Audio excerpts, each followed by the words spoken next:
in the long, slow dawn of humanity, before the great flood washed the world clean, there lived a man. His name was Enoch.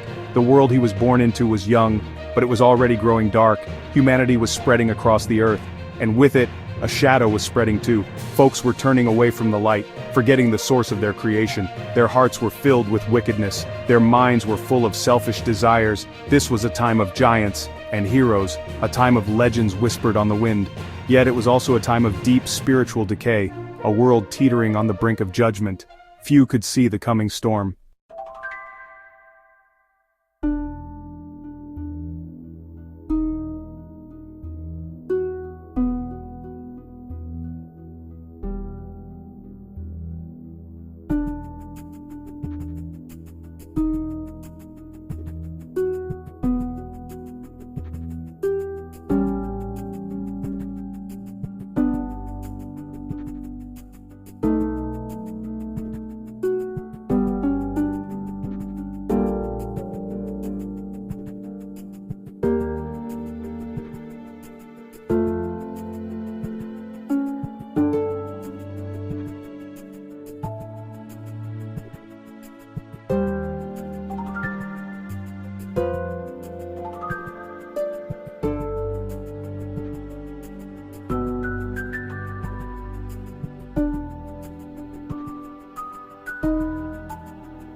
Each dawn he rose to pray, refusing temptation while others gave in, a daily commitment to righteousness in an unrighteous world. Around him the people grew more wicked, darkness tightened like a crowd closing in. Shadowy figures, their thoughts bent toward evil, seemed clouded as if by smoke, but Enoch stood apart, a solitary man on a hill, bathed in a soft, unearthly glow. He was not a hermit. He shared food and warmth with his neighbors. He had a family, gathered at the hearth, rooted in home and kin. He was a father to Methuselah, teaching the boy his first steps of life and faith. Methuselah aged from boy to the longest-lived man recorded, his years marked and remembered. Enoch lived among the people, teaching, helping, and engaging his community. He refused to be shaped by them. Calmly he stood apart from the rowdy multitude. His feet followed a path that rose toward the bright heavens, his direction set on something higher. The contrast was stark. Shadowed multitudes on one side, a single faithful light on the other. A single candle burned brightly, refusing to be swallowed by the encroaching dark. A soft inner light seemed to radiate from him, the natural outcome of his intimate walk with God. In the pool his reflection glowed. Enoch had become a reflection of the divine character he loved. His life was a living sermon, a testament to a different way of being. He became a living bridge between heaven and earth, a man whose feet were on the ground but whose soul was already touching the heavens. This unique relationship set the stage for an unprecedented destiny. One day as he prayed, the story goes that he was overcome by a profound vision. The heavens, which seem so distant and silent to us, peeled back like a scroll. He felt a great shaking, and a voice called his name. It was the beginning of his initiation into the secrets of the universe. He answered a calling to be a scribe and a messenger for the divine council. According to these texts, Enoch did not go alone. He was guided by angels, beings of pure light and immense power. They came to him, not as terrifying apparitions but as celestial guides. They tasked him with showing him the architecture of creation. He describes being lifted from the earth. He felt the wind rush past him as he ascended through the clouds. He traveled beyond the blue sky, into the blackness of space. He journeyed past the sun and the moon. These visions were not just a celestial tour, they were a divine education. One of the most dramatic and consequential secrets revealed to Enoch was the story of the Watchers. These were not fallen angels in the traditional sense of a heavenly war. They were a specific group of angels, 200, assigned to watch over early humanity. Their purpose, to guide and protect. But from their high perch they began to look upon the daughters of men not with care, but with lust. They saw their beauty and coveted them. Led by Samyaza, the Watchers made a pact, a terrible oath on Mount Hermon. They bound themselves in conspiracy and descended to earth. They abandoned their heavenly posts and took on physical forms. They took human wives. From those unions came a new race, the Nephilim, the giants. Giants of immense size and voracious appetites. They consumed the acquisitions of men. When there was nothing left, they devoured mankind.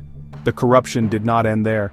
The Watchers taught humanity forbidden knowledge. Azazel taught men to make swords, knives, shields. Other Watchers taught sorcery, astrology. This torrent of knowledge became corruption, violence, chaos. The world plunged into an abyss of wickedness. The earth cried out. The blood of the innocent and the corrupted souls rose as a great cry to heaven. The archangels looked down from their heavenly sanctuary and saw injustice and bloodshed. They brought the case before the throne of the Most High. Judgment was now inevitable. And Enoch, the righteous man who walked with God, was about to be chosen as the messenger for that judgment. Enoch's journeys with the angels were not limited to a single ascent. He was taken on multiple tours through the very fabric of existence. The Book of Enoch describes a series of travels through 10 distinct heavens, each one a different realm with its own purpose and inhabitants. In the first heavens he saw the celestial bodies in their courses, the storehouses of the elements, and the angels who governed them. He was shown the intricate clockwork of the cosmos, a universe of perfect order and harmony. It was a lesson in the divine design, a foundation for understanding the justice that was to come. Enoch was given his formal commission. He was appointed as the scribe of righteousness. This was a title of immense significance. He became the official record keeper, writing down the divine truths he had witnessed. He was tasked with a permanent record of the laws of heaven and the consequences of breaking them. His first and most daunting task was to carry a message to the fallen Watchers, powerful, once celestial beings who had wrought havoc on earth. Imagine the courage. He went to their gathering. He stood before these architects of chaos, not with his own authority, but with the full weight of heavenly judgment. He was the emissary of the Most High, a human delivering a verdict to angels. He read from the book of his visions, detailing their crimes. Abandonment of heaven, defilement with human women, bloodshed and corruption unleashed upon the world. Their petition for forgiveness was denied. They were cast into the eternal fire. Enoch's prophetic sight was not limited to the judgment of the Watchers. He was also given sweeping visions of human history, from his time to the final judgment and a new heaven and earth. He saw the great flood that would soon wash over the world, a cleansing of the corruption he was witnessing. He saw Noah, his great-grandson, a righteous man preserved in an ark with his family.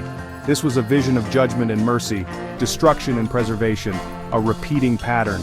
He was shown the ages after the flood, the rise and fall of nations, the story of Israel. Most significantly, a messianic figure appeared, the Son of Man, the elect one, the righteous one. He existed before sun and stars. He dwelt with the Ancient of Days. He would be a light to the nations and a hope for the troubled. One day he would come to earth. He would judge the world, depose kings, and establish a kingdom of righteousness for the faithful. Enoch's visions offered ultimate hope. Despite darkness, history moves toward a glorious, just conclusion. After a life filled with such extraordinary experiences, Enoch's departure from this world was as unique as his time within it. The book of Genesis states it with beautiful and mysterious simplicity. Enoch walked faithfully with God, then he was no more, because God took him away. There was no sickness, no old age, no slow decline. There was no tomb, no burial, no mourning in the traditional sense. One day, he was walking with God, his constant companion, and the next, the walk simply continued beyond the veil of mortal sight. He was translated, taken directly from the earthly realm into the divine one. This event set him apart from every other human being who had ever lived. Death, the great and final enemy of mankind, the consequence of the fall in the Garden of Eden, had no claim on Enoch. His fellowship with God was so complete, so seamless, that death was rendered irrelevant. It was as if he had walked so closely to the divine fire that he was simply consumed by its light, transformed from a mortal being into an eternal one without passing through the dark doorway of the grave.